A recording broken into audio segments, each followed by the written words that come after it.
News 24 এর নিয়মিত আয়োজন বিশ সংলাপে আপনাদের সবাইকে স্বাগত জানাচ্ছি। আমি আফসার উদ্দিন। আমরা ব্যবসা বাণিজ্যের কোনো একটি বিষয় নিয়ে এই অনুষ্ঠানে আলোচনা করে থাকি। করোনা ভাইরাসের এই ক্রান্তিকালীন সময়ে আমরা কিন্তু অনলাইনে আমাদের এই অনুষ্ঠানটি এখন পর্যন্ত স্কাইপের মাধ্যমে অতিথিদের সাথে যোগাযোগ করে আমাদের এই অনুষ্ঠান চালিয়ে যাচ্ছি। আমরা আজ একটি গুরুত্বপূর্ণ বিষয় নিয়ে আলোচনার জন্য টেবিলে বসেছি। আমরা মূলত বিশ্ব অর্থনীতির যে চ্যালেঞ্জ এখন সামনে আছে, সেই চ্যালেঞ্জে বিশ্ব অর্থনীতি এই বিষয়ে আলোচনা করতে আজকের বিশ্ব সংলাপে সাজিয়েছি। এই বিষয়ে আলোচনার জন্য আমাদের সাথে দুজন অতিথি স্কাইপে যুক্ত আছেন। এই মুহূর্তে তৌফিকুল ইসলাম খান আছেন, তিনি সিপিডির সিনিয়র রিসার্চ ফেলো, এবং সেই সাথে থাকবেন হচ্ছে MS সিদ্দিকী, তিনি ইন্টারন্যাশনাল বিজনেস ফোরাম অব বাংলাদেশের সভাপতি। আপনাদের দুজনকে আমরা স্বাগত জানাচ্ছি আমাদের বিশ্ব সংলাপে। আমরা মূল আলোচনায় যাব। এছাড়া আমাদের সাথে চট্টগ্রাম থেকে একজন অতিথি যুক্ত হবেন।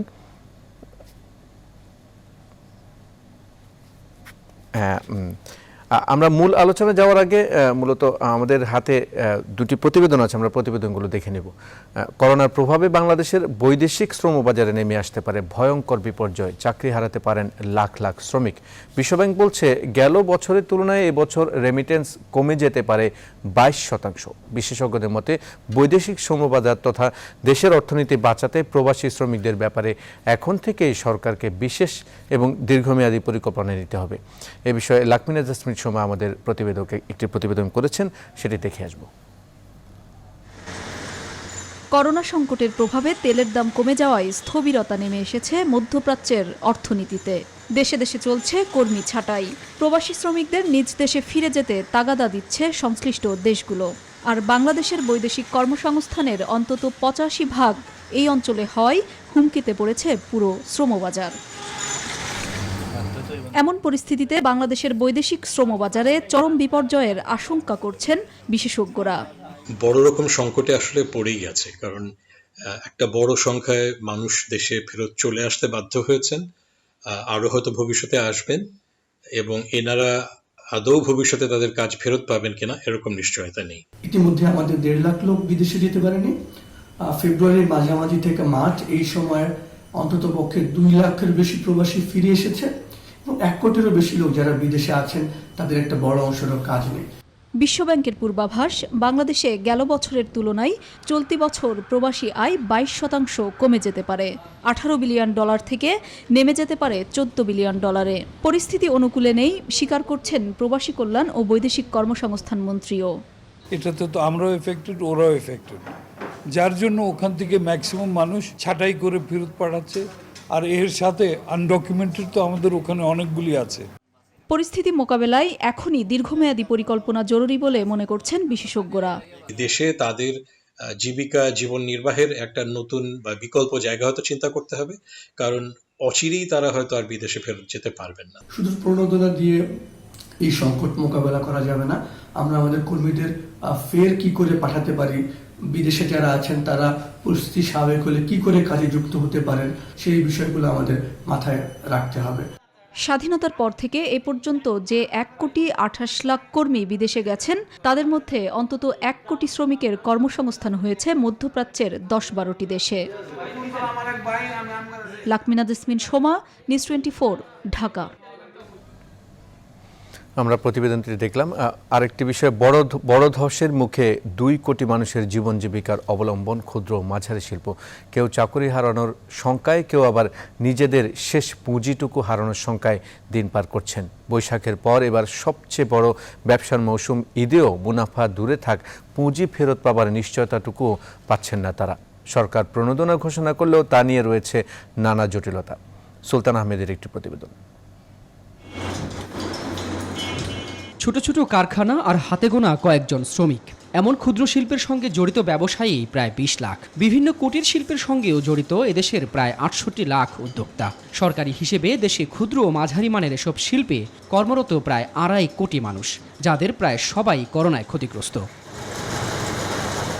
টানা লকডাউনে কারখানা বন্ধ, তাও আবার এমন এক সময়ে যা ব্যবসার প্রধান 2 মৌসুম। বৈশাখের পর এবার ঈদ সামনে, তবে ক্ষতি কাটিয়ে ওঠার কোনো সুযোগ কাজে লাগাতে পারছে না তারা। ঘরে বসেই গুনতে হচ্ছে ভাড়া, বিদ্যুৎ বিল সহ নানা খরচ। এজন্য ধীরে ধীরে কারখানা খুলে দেওয়ার অনুমতি চান তারাও। আমাদের কাছে ওই টাকার যোগান থাকে না। এই ধরনের পরিস্থিতির পরে আমরা আবার কিভাবে ঘুরে দাঁড়াবো, এটা এখন আমাদের জন্য অনেক বড় একটা চ্যালেঞ্জ। আমরা কয় মাস আমাদের ফ্যাক্টরি ভাড়া দিয়ে যেতে পারবো, আমাদের যে কর্মী আছে তাদেরকে আমরা কতদিন চালাতে পারবো। ক্ষুদ্র ও মাঝারি মানের শিল্পের জন্য প্রধানমন্ত্রী ঘোষণা করেছেন 20,000 কোটি টাকার তহবিল, যা বাস্তবায়নে বিজ্ঞপ্তিও জারি করেছে কেন্দ্রীয় ব্যাংক, যেখানে বলা হয়েছে ঋণ নিতে হবে কোনো অ্যাসোসিয়েশনের সহায়তায়। এছাড়া রয়েছে জামানতের জটিলতা। সব মিলে ঋণ প্রকৃত উদ্যোক্তারা পাবেন না বলছেন সংশ্লিষ্টরা। জামানত দেওয়ার ক্যাপাসিটি বা ক্ষমতা থাকে না, এবং যাদের ক্ষমতা থাকে তারা ইতিমধ্যেই তাদের সমস্ত জামানত দিয়ে ফেলছে, নতুন করে দেওয়ার ক্ষমতা নাই এবং তাদের ইতিমধ্যে ক্ষতিগ্রস্ত। সুতরাং এটা যদি জামানতবিহীন না হয়, 90% এসএমই উদ্যোক্তা এই লোনটা কখনো অ্যাভেল করতে পারবে না এবং এটার দ্বারা উপকৃত হবে না। বিশেষজ্ঞরা বলছেন প্রকৃত উদ্যোক্তাদের পাশে দাঁড়াতে হবে সরকারকে, দিতে হবে জামানতবিহীন সহজলভ্য ঋণ সুবিধা। পুরো অর্থনীতিকে কেন্দ্র করে একটা পরিকল্পনা থাকবে যেখানে ক্ষুদ্র মাঝারি উদ্যোক্তারা প্রাধান্য পাবেন। এছাড়াও আমাদের অনানুষ্ঠানিক খাতে যারা কাজ করেন বা ব্যবসা করেন তাদের জন্য অর্থনীতির চাকাটা চালু রাখতে হবে। এছাড়া ঈদ সামনে রেখে বিশেষ ব্যবস্থায় ছোট উদ্যোক্তাদের তৈরি পণ্য বিক্রির ব্যবস্থা করার কথাও বলছেন তারা। সুলতান আহমেদ, নিউজ 24, ঢাকা। আমাদের প্রতিবেদক সুলতানের প্রতিবেদনটি দেখলাম। আমরা মূল আলোচনা যাব। আমাদের সাথে এই মুহূর্তে 3 জন অতিথি যুক্ত আছেন। Taufiqul Islam Khan, সিপিডির senior research fellow, এবং MS সিদ্দিকী আছেন, ইন্টারন্যাশনাল বিজনেস ফোরাম অব বাংলাদেশের সভাপতি। সেই সাথে চট্টগ্রাম থেকে যুক্ত আছেন নাসিরউদ্দিন চৌধুরী, তিনি প্রথম সহসভাপতি BGME। আপনাদের 3 জনকে আবারও স্বাগত জানাচ্ছি বিশ্বংলাপে। আমি প্রথমে MS সিদ্দিকী আপনাকে দিয়ে একটু শুরু করতে চাই।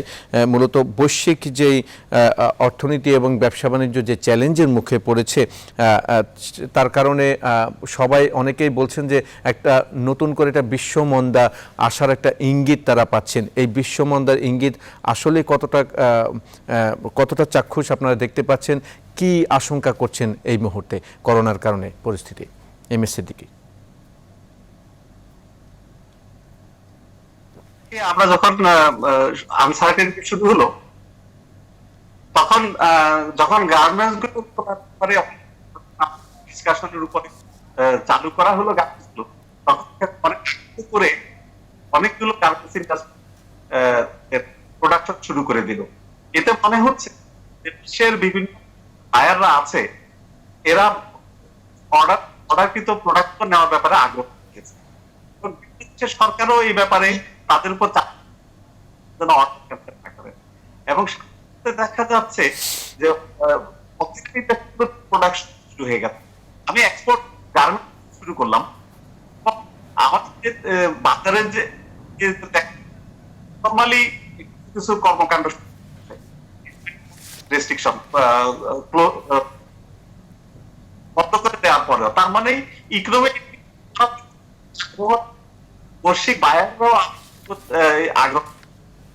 ইন্ডাস্ট্রি জানতে পেরেছি তারা র মেটেরিয়ালস কেনার জন্য বিশেষ করে এখন সুযোগ কম। আমাদের র মেটেরিয়ালস গুলো ইন্ডিয়া গার্মেন্টস এর ইন্ডিয়ার খুলে গেছে এক্সপোর্ট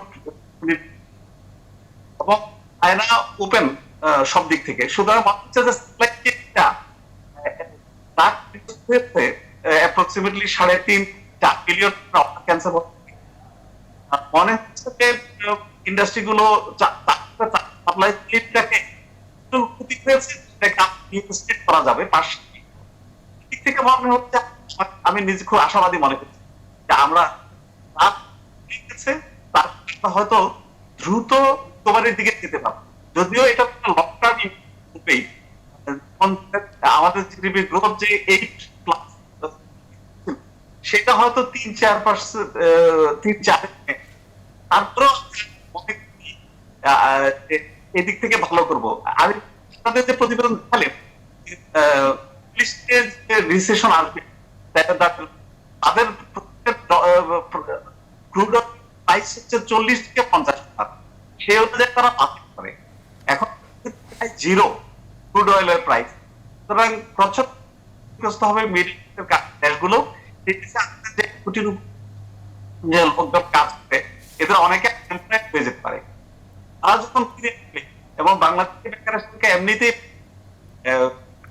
কমে যাবে, আবার নতুন বেকার ফিরে 50 লাখও 30 লাখ লোক ফিরে আসে, এটা প্রচন্ড রকম একটা দিবে। যে এগ্রিকালচারে এবারের যে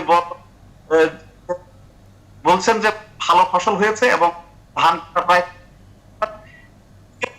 হয়তো আমাদেরকে টেনে কিছুটা ধরে রাখতে পারবে। সব থেকে মিলে আমাদের সব বড় সেক্টর হচ্ছে সার্ভিস সেটা ক্ষতিগ্রস্ত হয়েছে। এই সার্ভিস কিভাবে আবার রিভাইভ করবে, অনেক লোক যে আনএমপ্লয়েড হয়ে আছে কিভাবে সরকার প্রণোদনার যে ঘোষণা করেছেন সব তা দিয়ে ব্যাকআপ হওয়ার এই ঋণ এগুলো চেঞ্জ আছে, কারণ ডিপেন্ড করে ঋণ দেওয়া হবে। জনাব এমএস সিদ্দিকী, আপনি আমাদের সাথে যুক্ত থাকুন, আমরা আরো কিছু বিষয় নিয়ে আপনার কাছে আসবো, আপনি যুক্ত থাকুন। আমাদের সাথে এই মুহূর্তে তৌফিকুল ইসলাম খানও আছেন, আমরা তার কাছে একটু যাব।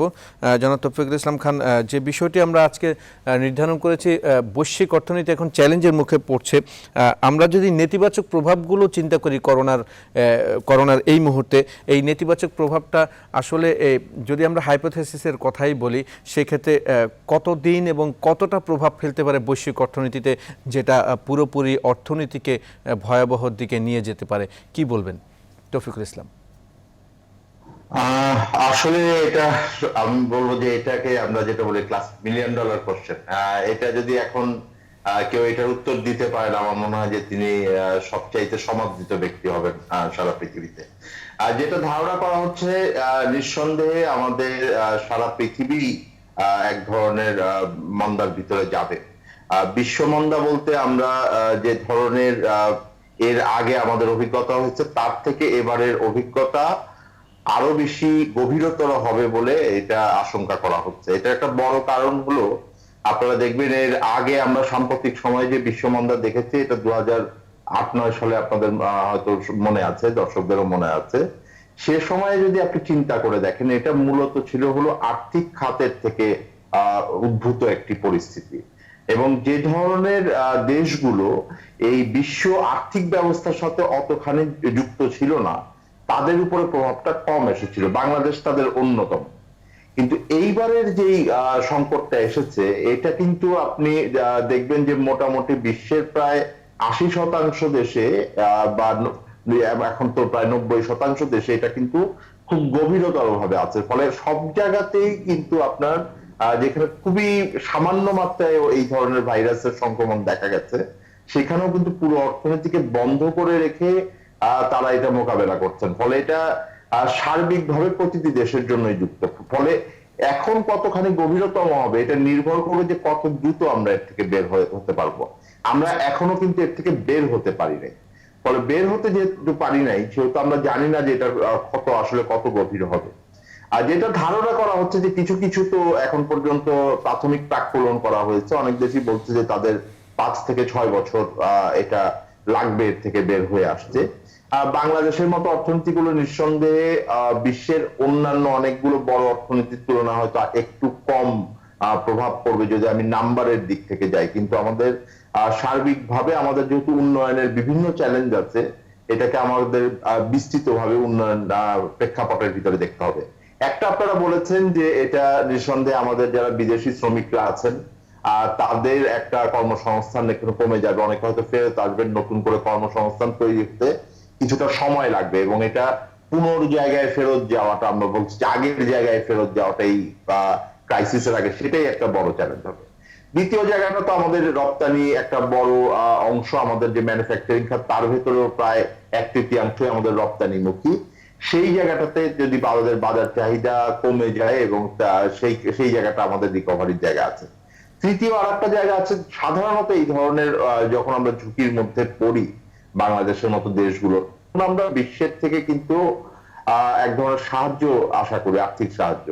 সেই আর্থিক সাহায্য পাওয়ার সম্ভাবনাও অন্যান্য বারের তুলনায় কম থাকবে বলে আশঙ্কা করা হচ্ছে, কারণ যারা এই আর্থিক সাহায্য দিয়ে থাকেন সেই দেশগুলোর অর্থনীতি গভীরভাবে এটার ভেতরে এক ধরনের ক্ষতের ভিতরে আছেন, অর্থাৎ তাদের সাধারণত তাদের যে অর্থনীতির আকার সেটা অনুযায়ী একটি বৈদেশিক সাহায্যের হার তৈরি করেন।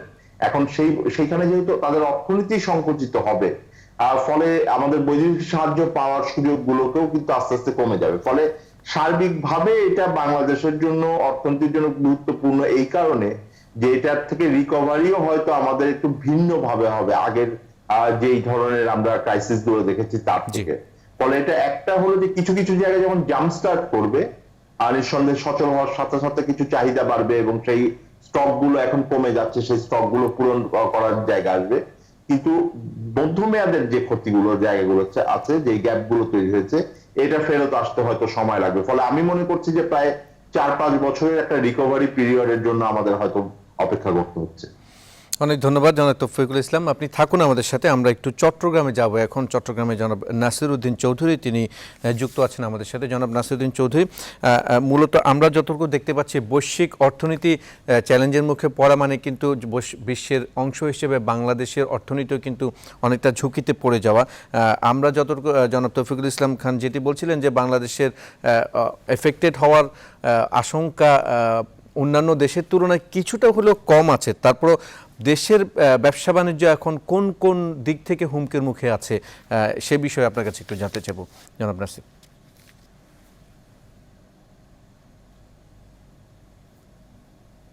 আপনাকে ধন্যবাদ। সত্যিকার অর্থে এ ধরনের একটি সিচুয়েশন 100 বছরের মধ্যেও আমরা ভাবতে পারি না কত ভয়ঙ্কর একটা পরিস্থিতি।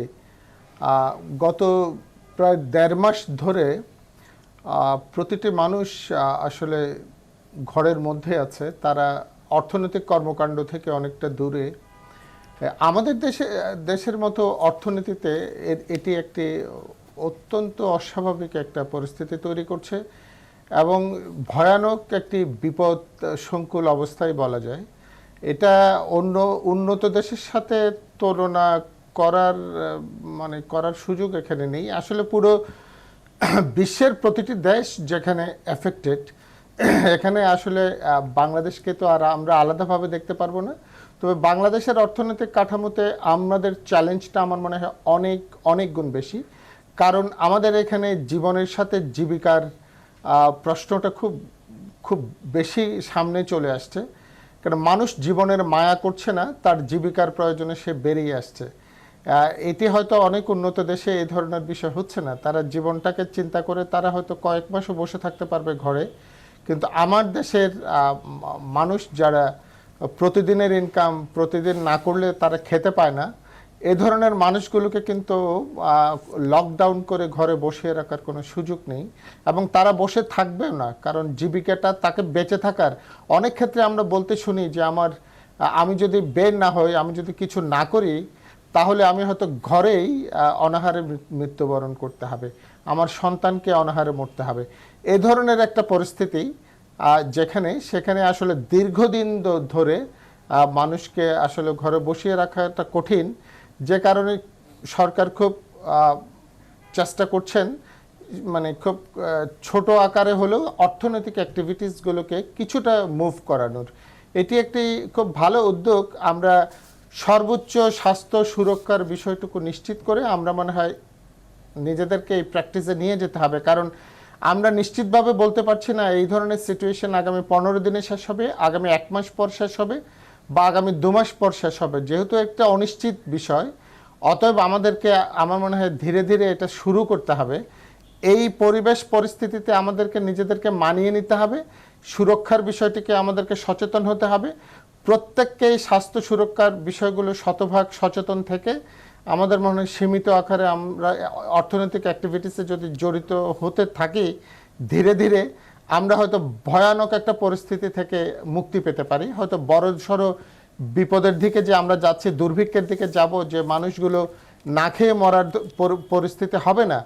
আসলে যথেষ্ট রেশনিং হচ্ছে, সাহায্য সহযোগিতা করছেন সরকার, বিত্তশালী মানুষগুলো চেষ্টা করছে যে যার জায়গা থেকে সহযোগিতা করছে, কিন্তু এটি কিন্তু দীর্ঘমেয়াদে কোনোভাবেই সম্ভব হবে না। সেজন্যই আমার মনে হয় আমরা যেভাবে এগিয়ে যাচ্ছি, ছোট আকারে অর্থনৈতিক অ্যাক্টিভিটিসগুলো মুভ করা খুবই জরুরি এবং সরকার খুব বিচক্ষণতার সাথে এই চেষ্টাটাই সম্ভবত করছেন।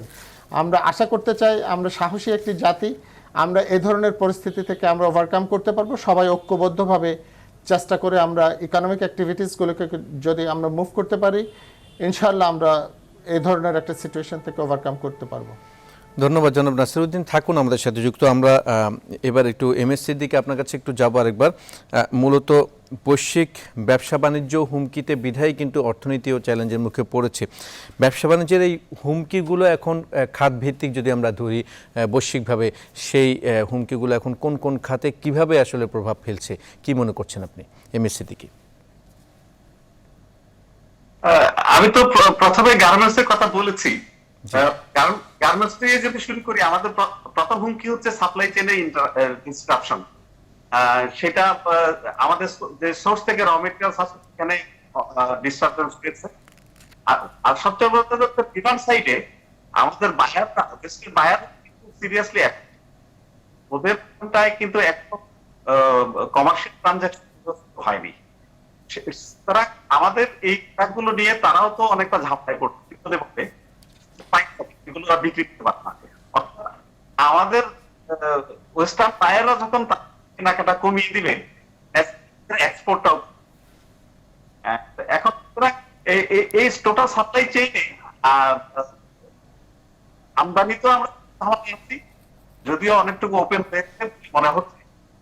এক্সপোর্টের ব্যাপারে ওয়েস্টার্ন বায়ারদের ভিতরে কি হচ্ছে, আমার মার্কেটে যা কেনা শুরু করবে, এটা আমাদের জন্য অ্যাসেসমেন্ট করার বলা হচ্ছে টোটাল ইকোনমিতে 11%। গ্রেট রিসেশন 1930 সালে বেশি ইম্প্যাক্ট হবে।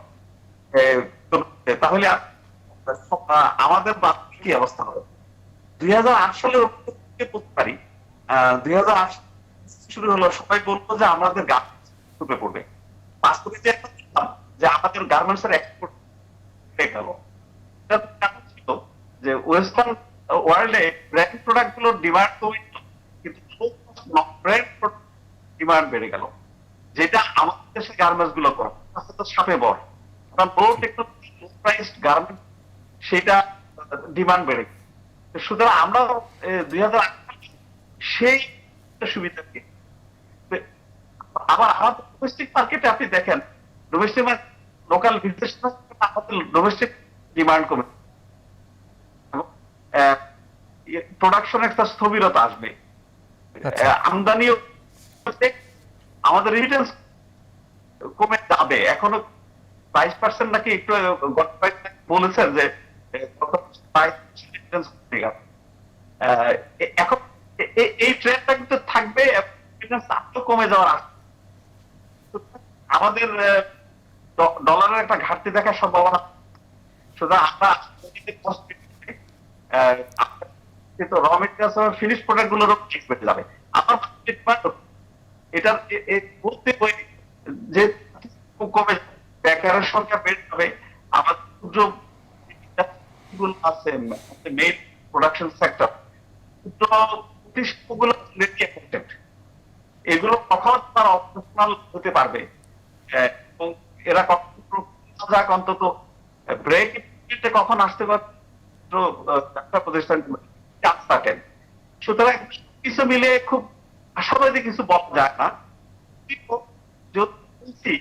আমাদের এগ্রিকালচার এবং অন্যান্য এবং মত হচ্ছে যে গার্মেন্টস দিতে পারে, অর্থাৎ রিডিউস না ভেবে সেখান থেকে আস্তে আস্তে 3 বছরের ভেতরে আগের জায়গায় যেতে। সবকিছু বেশি আশাবাদী নই, কিন্তু দ্রুত আমাদের ইকোনমিক অ্যাক্টিভিটিস গুলো যদি চালু করতে কিন্তু সরকার গার্মেন্টস ইন্ডাস্ট্রিগুলোকে ওপেন, কিন্তু সাপোর্ট সার্ভিস গুলোকে ওপেন করেন নাই। ধন্যবাদ জনাব এমএস সিদ্দিকী, আপনি যুক্ত থাকুন আমাদের সাথে। আমরা এবার একটু জনাব তৌফিকুল ইসলাম খান আপনার কাছে একটু যাব। মূলত আমরা যতটুকু দেখেছি এর মধ্যে বিশ্বব্যাংক কিন্তু একটা ধারণা করছে যে যদি 1 মাসের ক্ষতি কাউন্ট করা হয়, সেটা তারা বলছে যে $9 লাখ কোটি মতো একটা আর্থিক খাত হতে পারে বিশ্বব্যাপী, যদি এটা 1 মাসের এটা আইডিয়া করা ধারণা করা হচ্ছে, যেটা বাংলাদেশের 145টি বাজেটের অর্থের সমান। এবং এটা যত সময় বাড়বে তত এই অর্থের পরিমাণ আরও বাড়তে থাকবে। সেই শঙ্কার জায়গাটা যদি আমরা চিন্তা করি, আর বাংলাদেশ যদি সত্যি সত্যি এই শঙ্কার মধ্য দিয়ে বাংলাদেশও যদি পড়ে যায় আর্থিক জায়গায়, তাহলে বাংলাদেশের রিকভারি করার সক্ষমতা কতটুকু আছে, সেই ক্ষেত্রে করণীয় কোন কোন জায়গায় কি কি করণীয় আছে একটু বলবেন তৌফিকুল ইসলাম। আমার মনে হয় যে এইটা চিন্তা করতে হবে এইভাবে যে কোন কোন খাতের আসলে কি ধরনের প্রভাব পড়বে, এটা যেমন একটা চিন্তার জায়গা আছে, একই সাথে কোন কোন খাত আবার ফিরে আসাটা সহজ হবে এটাও আবার চিন্তা করবার ব্যাপার আছে। ফলে এখন আমরা যেটা দেখছি যে আমরা যদি একবার আমাদের বন্ধ থাকে অর্থনৈতিক কর্মকাণ্ড, কিছু অর্থনৈতিক কর্মকাণ্ড কিন্তু যখন সাথে শুরু হবে এটার চাহিদা একই সাথে খুব দ্রুত হয়তো বেড়ে যাবে। আবার কিছু কিছু জায়গায় হলো যে আমরা সার্বিক যে আমাদের আয় এবং আমাদের সঞ্চয় সেটার উপরে নির্ভর করে এটা হবে। ফলে এই জায়গাটা একটা ভ্যারিয়েবিলিটি আছে। দ্বিতীয় হলো যেটা, সেটা হলো যে আমি মনে করি যে এখানে আমাদের একটু সতর্কতার জায়গাও আছে। আমরা খুব দ্রুত এটা থেকে বের হয়ে আসতে গিয়ে এটাকে কোনোভাবে আমরা ডাবল ডিপের মধ্যে পড়ে যাই কিনা, এটা অর্থনীতির ভিতরে একটা টার্ম আছে যে ডাবল ডিপ, অর্থাৎ আপনি একবার তো একটা বাধার ভিতরে পড়েছেন, আবার যদি আমরা খুব মানে আর্লি ইম্যাচিউর ভাবে যদি আমরা এটা থেকে বের হয়ে এসে আমাদের অর্থনৈতিক কর্মকাণ্ডগুলোকে স্বাভাবিক জায়গায় নিয়ে যেতে চাই, তাহলে পুনর্বার যদি আমরা সংক্রমণের ভিতরে যাই এবং আমাদের সেই সময় ভ্যাকসিন না থাকে, তাহলে কিন্তু আপনি দেখবেন যে আমরা আরেকবার একটা আরো বড় ধরনের হুমকির মুখে পড়ব। ফলে সেই জায়গাটাতেও আমার মনে হয় যে নীতি জায়গাটা খুবই গুরুত্বপূর্ণ, যে এটা বড় মুশকিল হয়েছে বাংলাদেশের এই ব্যাপারে সাপোর্ট দেওয়ার ক্ষেত্রে। সেটা হলো আমাদের যেই কাঠামোগত দুর্বলতা এই প্রাদুর্ভাব আসার আগেই ছিল, সেটা আমাদের এই পলিসি রেসপন্সকে অনেক ক্ষেত্রে সীমিত করে ফেলেছে। আপনি যদি দেখেন সার্বিকভাবে স্টিমুলাস প্যাকেজ বা যে ধরনের পদক্ষেপগুলো আসছে, তাহলে আপনি দেখবেন যে একভাবে কিন্তু আমাদের আর্থিক যেই সম্পদ বা রাজস্ব যে সম্পদ, সেইটার যে কিছুটা আমাদের ঘাটতি আছে, এইটা স্পষ্টভাবে কিন্তু আমাদের কাছে মনে হয়েছে যে তা না হলে সরকার তার সদিচ্ছার তো কমতি নেই, তিনি চাইলে আরো বড় আকারে কিন্তু তারা সরকারি ব্যয় দিয়ে সেইভাবে কিন্তু প্রণোদনা এখনো অতখানি বড়ভাবে আসেন নাই। আর দ্বিতীয় যেটা আছে, যে প্রণোদনাটা এসছে সেটা এসছে বড়ভাবেই হলো আপনার ব্যাংকিং খাত এবং আর্থিক খাত দিয়ে। সেই জায়গাটা যদি চিন্তা করি, আমরা তো একটা মানে দুর্বলতম জায়গার ভিতরে ছিলাম ইতিহাসের ভেতরে আমাদের ব্যাংকিং খাতে। সেই কাঠামোগত সমস্যা নিয়ে এটাকে বাস্তবায়ন করা যাবে কিনা, এইটা নিয়ে আমাদের একটা বড় চ্যালেঞ্জ রয়েছে। আর তৃতীয় জায়গাটা হলো আমাদের যে সার্বিকভাবে আপনারাও যেটা কিছুটা বলেছেন, যে আমাদের যেহেতু অপ্রাতিষ্ঠানিক খাত অনেক বড়, আমাদের সেই জায়গাটার চ্যালেঞ্জ আমরা বড়ভাবে দেখছি। যেই প্রণোদনা আসলো, সেই প্রণোদনা তো ক্ষুদ্র মাঝারি শিল্পের জন্য বলছেন যে সবাই পাবেন না, বিশেষত যারা বেশি ক্ষুদ্র বা বেশি ভালনারেবল তারা কিন্তু পাওয়াটা কঠিন হবে বলে মনে হচ্ছে, কারণ তারা হয়তো অনেকেই অ্যাসোসিয়েশনের সাথে জড়িত না। ফলে এই যে অপ্রাতিষ্ঠানিক আমাদের যে স্ট্রাকচারটা আছে অর্থনীতির ভিতরে, এইটার জন্য আমাদের আরেকটু ইনোভেটিভ ভাবে আমার মনে হয় যে সামনের বাজেটে টুলটা আসতে হবে। কারণ হলো যে তা না হলে আমাদের যেই স্ট্রাকচারাল যে আমাদের ইম্পেডিমেন্ট গুলো আছে, যে দুর্বলতা গুলো আছে, সেইগুলো আমাদের পলিসি রেসপন্সকে অনেকটা সীমিত করে ফেলবে। আমাদের যেটা এখন খুব গুরুত্বপূর্ণ দরকার, সেটা হলো আমাদের প্রাধিকার নির্ধারণ।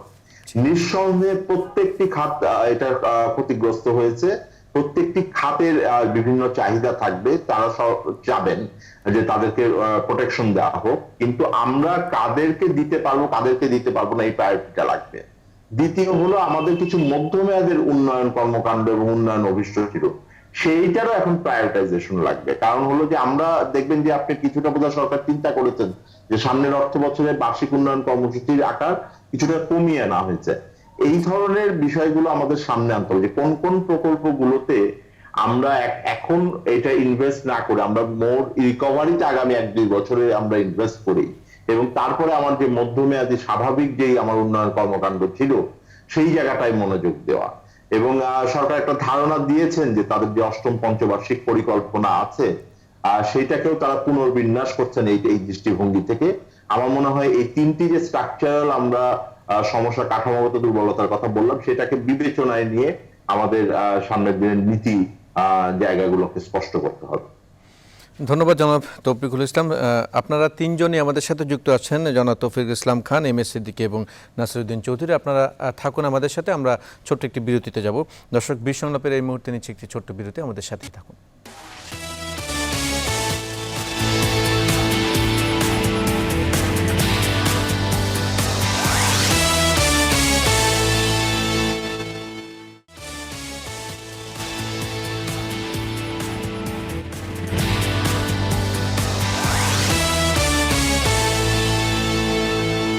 বিরতির পর আবার স্বাগত বিশ্ব সংলাপে। আমরা আজ বৈশ্বিক অর্থনীতির চ্যালেঞ্জ নিয়ে আলোচনা করছি করোনার এই ক্রান্তিকালীন সময়ে। আমাদের সাথে তৌফিকুল ইসলাম খান, এম এস সিদ্দিকী এবং নাসিরউদ্দিন চৌধুরী তিনজন অতিথি সংযুক্ত আছেন।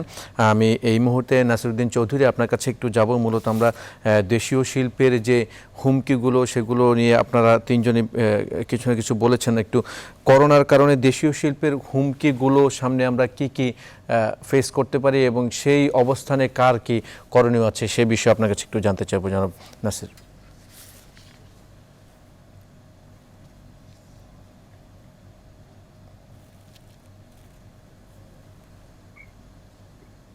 করোনার কারণে পুরো বিশ্বের সাথে বাংলাদেশও একইভাবে এটা ফেস করছে। আমার মনে হয় আমাদের মূল খাতটা হচ্ছে কৃষি খাত। কৃষি খাত যেহেতু বাংলাদেশের একটি বড় খাত, যেটি এই খাতটিকে নিয়ে আমাদের খুব ভালোভাবে নজর রাখতে হবে ভবিষ্যৎ দুর্যোগ মোকাবেলায়। কারণ আমাদের যে কৃষি এটিকে যদি আমরা প্রপারলি নার্সিং করি তাহলে অন্তত খাদ্যের যে সংকট দেখা দেয় সেই জায়গাটিতে আমরা অন্তত অ্যাড্রেস করতে পারবো। পরবর্তীতে শ্রমনির্ভর শিল্প যেগুলো আছে, আসলে ইনফর্মাল সেক্টরটা বেশ বড়, তো এই মানে অ্যাক্টিভিটিসগুলো বন্ধ থাকলে স্বাভাবিকভাবে ইনফর্মাল সেক্টরের উপর নির্ভরশীল শ্রমিকরা ক্ষতিগ্রস্ত হয় খুব বেশি। তো সেই জায়গাটির দিকেও খেয়াল রাখতে হবে। আর ওয়েজ আর্নার যারা আছে তাদের কূটনৈতিক সম্পর্ক যথাযথভাবে মেনটেন করে ওয়েজ আর্নারদেরকে ইনট্যাক্ট রাখতে হবে। কোনো রকমের ওয়েজ আর্নারদেরকে বাংলাদেশমুখী হলে তাদেরকে এমপ্লয় করাটা বাংলাদেশের জন্য খুব কঠিন একটা কাজ হবে। আর এক্সপোর্ট সেক্টরটা যেখানে আমাদের বৃহৎ নারী গোষ্ঠী কাজ করে, যারা আসলে ঘরে বসে থাকতো, তারা কিন্তু আজকে জীবন জীবিকায় তারা অর্থনীতিতে অনেক কন্ট্রিবিউট করছে, আরএমজি সেক্টরে যারা কাজ করছে। এবং এই সেক্টরটির সাথেও বিশাল একটি জনগোষ্ঠী জড়িত। তো আরএমজি সেক্টরটিকেও আমার মনে হয় বিশ্ব বাণিজ্যের সাথে তারাও যেন টিকে থাকে, সেই ব্যাপারটিকেও আমরা যে যার জায়গা থেকে কিন্তু এগুলো চেষ্টা করব। যেমন আমি আরএমজি সেক্টরে বিজনেস করি, আমরা চেষ্টা করছি আরএমজি সেক্টরে আমরা ইন্টারন্যাশনাল কন্ট্যাক্ট যেটা আছে সেটা যেন আমরা লুজ না করি, আমরা যেন সেটা হারিয়ে না ফেলি। কারণ আমাদের ওপর রুটি রুজি নির্ভর করছে, হাজারো লাখো আমাদের ভাই বোনরা কাজ করছে। আমরা তাদেরকে স্বাস্থ্য সুরক্ষার বিষয়টিকে সচেতন রাখা, তাদেরকে কাউন্সিলিং করা, তাদেরকে যদি এটি দীর্ঘায়িত হয়, এই করোনা পরিস্থিতি যদি মাসের পর মাস যেতে থাকে, আসলে আমরা তো আসলে এটা কোনোভাবে অ্যাফোর্ড করতে পারবো না। অতএব আমরা এই পরিস্থিতিতে খাপ খাইয়ে কিভাবে আমরা নিজেকে চলতে পারি, আমার শ্রমিক ভাই বোন বন্ধুরা কিভাবে কাজগুলো করবে তাদেরকে সচেতন করা, তাদেরকে হেলথ প্রোটেকশনটা তারা কিভাবে নেবে, তাদের ঘরে কী ধরনের প্রোটেকশন নেবে, রাস্তায় কী প্রোটেকশন নেবে, ওয়ার্ক প্লেসে কীভাবে প্রোটেকশন নেবে, তারা অনেক বেশি সচেতন হতে হবে। এবং আমরা যে যার জায়গা থেকে স্বাস্থ্য সুরক্ষার বিষয়টিকে সর্বোচ্চ অগ্রাধিকার দিয়ে কাজে কর্মে ধীরে ধীরে কিন্তু আমরা এগোতে হবে। আমরা চেষ্টা করব, আমরা আশা করব আমাদের এই সেক্টরগুলো, agriculture sector, industrial sector, informal sector, wage earner, এই জায়গাগুলোকে আলাদা আলাদাভাবে যদি আমরা অ্যাড্রেস করি এবং যে যার জায়গা থেকে যদি সচেতনতার সাথে স্বাস্থ্য সুরক্ষার বিষয়টিকে সর্বোচ্চ গুরুত্ব দিয়ে আমরা ইকোনমিক অ্যাক্টিভিটিসগুলোর সাথে কাজ করি, তাহলে আমরা একটা মানে ভালো জায়গার দিকে যেতে পারবো ইনশাল্লাহ। মানে বড় ধরনের দুর্যোগ, বড় ধরনের দুঃসহ একটি অবস্থা, যেটি আসলে অনেক দেশ অনেকটা নার্ভাস। আসলে এই ধরনের সিচুয়েশনে আমাদের দেশকে সাহায্য করবে এমন দেশও তো আসলে নেই। অতএব আমার নিজের দেশ আমার দেশকে আমাকেই সাহায্য করতে হবে। এখন আমাদের বুদ্ধি, বিবেচনা, সচেতনতার সর্বোচ্চ ব্যবহার করে এই করোনা পরিস্থিতি মোকাবেলায় আমাকে তৈরি হতে হবে। আমার মনে হয় এটিই একমাত্র সমাধান। ধন্যবাদ নাসিরউদ্দিন চৌধুরী, আপনি থাকুন আমাদের সাথে যুক্ত। অনেকগুলো বিষয় আপনি তুলে ধরেছেন দেশীয় শিল্পের এই সংকটকালীন সময়ে কী কী সমস্যা আসতে পারে। আমরা জনাব এমএস সিদ্দিকী আপনার কাছে একটু যাব। মূলত আপনারা যে আলোচনাগুলো করছিলেন এবং বলছিলেন যে আমাদের প্রোডাকশনে একটা স্থবিরতা আসতে পারে, পাশাপাশি আমাদের রেমিটেন্স কিন্তু কমে আসতে পারে, সব মিলিয়ে অর্থনীতির চাকা কিন্তু রীতিমতো থেমে যাওয়ার একটা অবস্থানে চলে যেতে পারে যদি এই করোনার সংকটকালীন সময়টা দীর্ঘায়িত হয়। সেই ক্ষেত্রে এই পরিস্থিতি নিয়ন্ত্রণ করার জন্য বিকল্প কোনো ব্যবস্থা নেয়ার জন্য আমাদের সেই সক্ষমতা আছে কিনা, আর যদি বিকল্প কোনো ব্যবস্থা আপনারা চিন্তা করে থাকেন সেই বিষয়গুলো কি কি হতে পারে?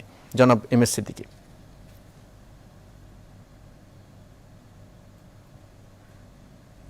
দ্রুত ইকোনমিক অ্যাক্টিভিটি শুরু করতে হবে। আমাদের সমাজের সব স্তরের মানুষের হাতে তাকে ক্রয় ক্ষমতা বাড়াতে হবে এবং আমাদের এই জন্য যে আমাদের শুধু গার্মেন্টস দিতে হবে না, আমাদের সব বিজনেস প্রতিষ্ঠানকে ওপেন আপ করতে হবে, ছোট ছোট ক্ষুদ্র ক্ষুদ্র ব্যবসা দিতে, যাতে সবার হাতে শহরের সবার কামবে পারে। অবস্থা মানুষের যদি ইকোনমিক না হয়, এটাকে যদি এক্সেলেন্ট করা যায়, তাহলে কিন্তু আমাদের এই সমস্যা দিতে হবে। সেদিকে হচ্ছে আমাদেরকে কাজ করতে হবে, সবাইকে আয় করতে হবে, সব করতে হবে, সবাইকে কাজ করতে হবে। এটা বিকল্প প্রণোদনা দিতে পাওয়া এবং এটা দিয়ে বাড়া আমাদের মূল কাজ। এছাড়া বিকল্প অন্য কিছু আর কোনো কিছু নেই, কারণ বিশ্ব অর্থনীতিকে প্রভাবিত করতে আমরা তো পারচেজিং পাওয়ার বাড়াতে পারি। আমরা আমাদের এই হলো মূল সমাধান বলে আমি মনে করি। ধন্যবাদ জনাব এমএস সিদ্দিকী, আপনি থাকুন আমাদের সাথে।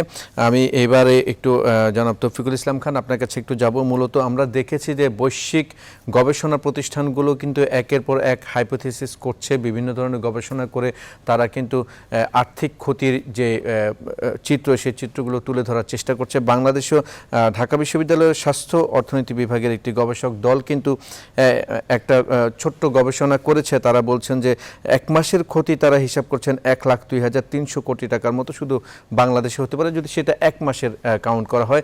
সময়ের পরিবর্তনের সাথে সাথে সেই ফিগারটা পরিবর্তিত হতে পারে। আমার প্রশ্ন এখানে না, আমার প্রশ্ন হচ্ছে গবেষণার এই জায়গাটা আসলে বাংলাদেশের আর্থিক ক্ষতি নিয়ে বাংলাদেশের গবেষণা কতটুকু হচ্ছে, এবং আপনারা নিজেরাও কিন্তু সিপিডির পক্ষ থেকে নানা রকম নিউজ লেটার দিচ্ছেন, আর্থিক চিত্র তুলে ধরছেন। কোন পর্যায়ে আছে গবেষণার এই জায়গাটা, এবং সেই আলোকে বর্তমান প্রেক্ষাপটটা কোন দিকে যাচ্ছে বাংলাদেশের? তৌফিকুল ইসলাম।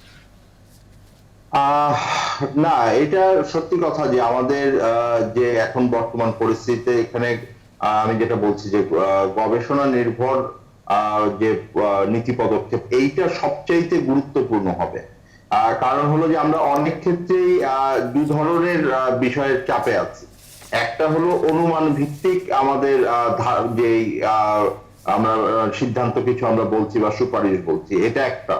দ্বিতীয় হলো সেটা হলো যে আমরা যেটা বলি যে আমরা গোষ্ঠী স্বার্থের ভিতরে আটকে আছি, কারণ প্রত্যেকেই যাতে এখানে ক্ষতিগ্রস্ত হয়েছেন, তারা তাদের জায়গাগুলো বের করে আনছেন। যিনি নীতি নির্ধারণ করছেন তাকে একটি তথ্য এবং উপাত্ত নির্ভর ভাবে একটা সুচারু গবেষণা নির্ভর আসলে নীতি পদক্ষেপ যদি না নিতে পারেন, তাহলে এটা আমাদের জন্য খুবই মুশকিল হবে। যেমন একটা বড় চ্যালেঞ্জ হলো আমাদের দেশে গবেষণা, সেটা হলো যে আমাদের তথ্য প্রবাহ ঠিক নাই। যেমন আপনি যদি এখন একটা গবেষণা করতে চান যে আসলে বাংলাদেশে আমাদের এখন কি ধরনের জায়গায় আমরা প্রায়োরিটি দিব, কতখানি আমরা এটার জন্য আমরা সম্পদ দিব, সেই তথ্যগুলো কিন্তু আমাদের আপ টু ডেট ভাবে নাই। আমাদের কাছে এখনো ফেব্রুয়ারি মাসের পরে আসলে মানে সরকারি আয় ব্যয়ের হিসাব পরিপূর্ণভাবে নাই। এই পরিস্থিতিতে দাঁড়িয়ে কিন্তু আমরা যে ধরনের সুপারিশ দিচ্ছি তাতে আমরা কমপ্লিট পিকচার পাচ্ছি না। আমাদের সর্বশেষ যে লেবার মার্কেটের যে জরিপ আছে এটা হলো 2017 সালে, এখন 2020 সালে।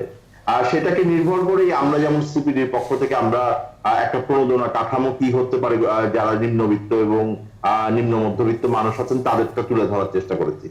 আমরা একই সাথে যদি বলি যে আমাদের দারিদ্র্যের তথ্য কিন্তু প্রায় 3-4 বছর পর, ফলে এইটা একটা বড় চ্যালেঞ্জ হয়ে আসছে। ফলে যারা নীতি নির্ধারণ করছেন তাদের জন্য খুবই গুরুত্বপূর্ণ হলো যে অন্তত তাদের কাছে এই তথ্যপাত্রগুলো আছে কিনা।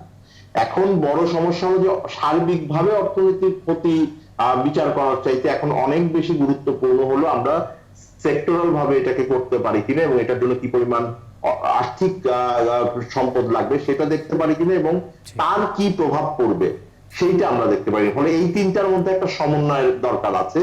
আমার মনে হয় যে বাংলাদেশের গবেষণা প্রতিষ্ঠান অনেকগুলোই সিপিডি সহ নিয়মিত ভিত্তিতে এটাতে থাকবেন, কিন্তু একটা বড় অভাব যেটা আমরা বোধ করছি সেটা হলো যে আমাদের যারা হেলথ এক্সপার্ট আছেন তাদের দিক থেকে এই সংকটকালীন অবস্থার একটা আসলে অ্যাসেসমেন্ট লাগবে যে এটা কতদিন চলতে পারে এবং কিরকম হতে পারে। এই অ্যাসেসমেন্টটা এখন পরিপূর্ণভাবে আসে নাই। আর দ্বিতীয় যেটা আমি বলছি সেটা হলো যে নিঃসন্দেহে এটার উপরে নির্ভর করবে আমাদের অর্থনীতি আমরা কোথায় কোথায় ওপেন আপ করবো। কারণ হলো যে অর্থনীতি এখন আমরা যেটা যদি বিশ্ব যে অভিজ্ঞতা আছে এইটাকে আমরা কাজে লাগাতে পারছি না। আপনি যদি বিশ্ব অভিজ্ঞতা দেখেন তাহলে আমরা দেখছি যে অন্তত 2 থেকে 3 মাস দরকার হয় যদি একটা অর্থনীতিকে এই অবস্থায় করতে। একমাত্র কিছু দেশ খুব সাকসেসফুলি যে করেছেন যারা প্রাথমিকভাবে খুব দৃঢ় পদক্ষেপ নিয়েছিলেন। আমরা দৃঢ়ভাবে প্রাথমিক পদক্ষেপ নেই। আমাদের যখন বাইরে থেকে শ্রমিকরা আসছেন আমরা বা বাইরে থেকে যারা আমাদের নাগরিকরা এসছেন বা অন্য নাগরিক এসছেন তাদেরকে আমরা কমপ্লিট আইসোলেশনে নেওয়ার ব্যাপারে কিন্তু শিথিলতা দেখেছি। সেই জায়গা থেকে কিন্তু আমাদের এটা সূত্রপাত। আমাদের আরেকবার শিথিলতা দেখিয়ে এটা আরো গভীরতম সংকটের ভিতরে পড়ার কিন্তু আমাদের মনে হয় না যে সুযোগ আছে। আমাদের সেই ব্যাপারে একটা খুবই সুচিন্তিত পদক্ষেপ আসলে নেওয়া উচিত। অনেক ধন্যবাদ তৌফিকুল ইসলাম খান, আপনি শিথিলতা বিষয়ে আসলে সুচিন্তিত মতামতের কথা বলছেন। আপনারা থাকুন, আপনারা তিনজনই আমাদের সাথে যুক্ত আছেন বিশ্ব সংলাপের আজকের পর্বে। জনাব তৌফিকুল ইসলাম খান, এম এস সিদ্দিকী এবং নাসিরউদ্দিন চৌধুরী তিনজনই যুক্ত আছেন। আপনারা থাকুন, আমরা আরেকটি ছোট্ট বিরতিতে যাব। দর্শক, বিশ্ব সংলাপের এই পর্যায়ে আরও একটি ছোট্ট বিরতি নিচ্ছি, আমাদের সাথেই থাকুন।